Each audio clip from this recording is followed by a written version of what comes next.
Updates of activities from ministries, departments, and agencies of Abia State government.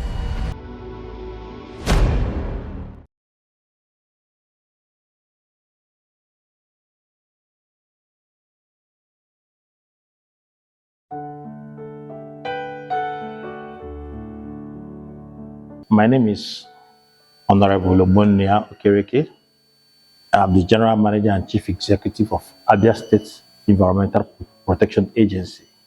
On his inauguration day as the Executive Governor of Abia State, the Governor declared a state of emergency on fields and refuse in the major cities of Aba and Umuahia.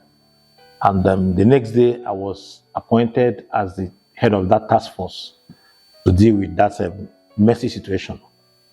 So we went to work. I had to assemble a team, and it wasn't easy, but with by the grace of God and the support of His Excellency, we were able to do what I believe was a good task of that job. Because within 6 weeks of the task force, we evacuated more than 6,000 truckloads of waste that had more or less been abandoned on the streets of Aba and Umuahia. Let me add here that the waste was so much that at a point, even some of our people started storing some of their refuse, maybe behind their houses, because there was nowhere to dump the refuse. So when we evacuated this waste, they brought out some that they more or less thought, so to say. We gave it our best shot. Of particular mention is an area called Number 1 in Aba, that's where Asa Road meets Ngwa Road. That was enormous. That place we had a refuse that was about 1 story tall, taller than upstairs, and then it stretched for more than 400 meters. Clearing it wasn't easy, but we set to work. We were able to do in that area and several other locations in Aba and Umuahia. By July, after 6 weeks of that first task, I was appointed the General Manager of ASEPA.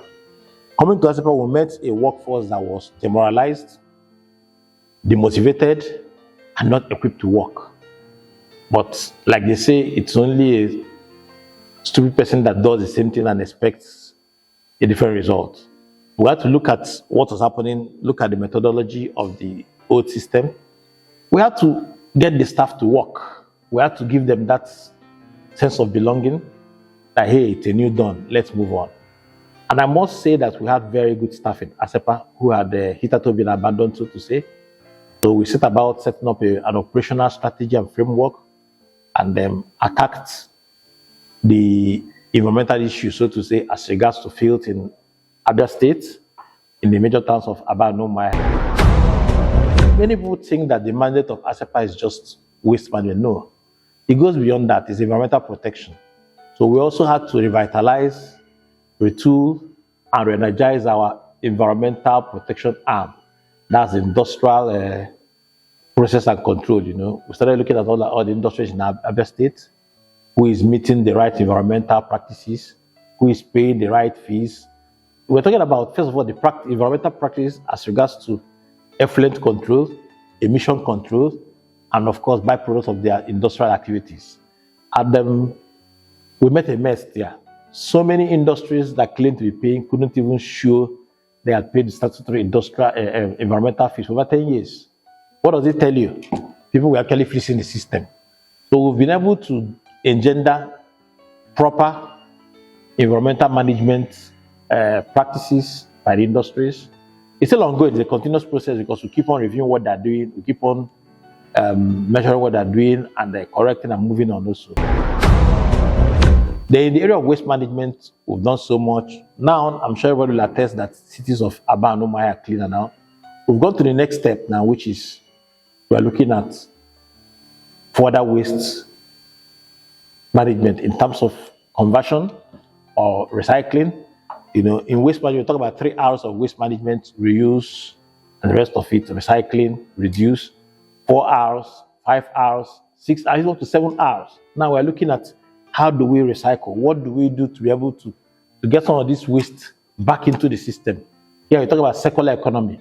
That's what we're looking at now. How can we get this waste products, which are actually byproducts of human activities, back into the useful economic cycle. That's what we call a circular economy. What do we reuse? What do we reduce? What do we recycle? That would throw up a lot of other areas, for instance, to create employment for the people. And it's also widen the economic space because we are now asking investors to come and partner with us in this area of waste recycling and the rest of it. We've gotten a lot of support and interest from so many bodies and businesses, both locally and internationally, and we're making progress.